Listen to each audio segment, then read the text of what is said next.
یہ جو جانور آپ کو نظر آ رہے ہیں اس کو پنجاب اڑیال کہتے ہیں۔ اڑیال اصل میں بھیڑ کی ایک جنگلی فارم ہے، یعنی کہ ان اڑیال کو ڈومیسٹیکیٹ کیا جائے تو یہ بھیڑیں ہماری جو عام نظر آتی ہیں۔ اور یہ جو جانور سینگوں والا ہے یہ نر ہے، اور بغیر سینگوں کے جو پیچھے آپ کو نظر آ رہی ہے یہ مادہ ہے، ان میں یہ واضح فرق ہوتا ہے۔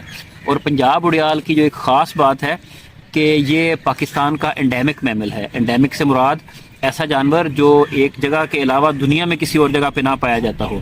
یہ ہمارے سالٹ رینج میں شاب، میاں والی، چکوال، جیلم، راول پنڈی، کالا چٹا ماؤنٹین رینج میں، اٹک میں، تلا گنگ ہے، ان علاقوں میں پایا جاتا ہے۔ پاکستان میں اس کی 3 اقسام ہیں۔ ایک یہ جو پنجاب میں ہے یہ انڈیمک ہے، ایک اس کی دوسری جو قسم ہے وہ لداخ اڑیال ہے، وہ ہمارے گلگت بلتستان میں اوپر والے علاقوں میں پایا جاتا ہے، اور تیسری قسم اس کی جو ہمارے بلوچستان اور سندھ کے پہاڑوں میں پایا جاتا ہے، یہ جو کیرتھر ماؤنٹین رینج ہے اس کو ہم افغان اڑیال کہتے ہیں۔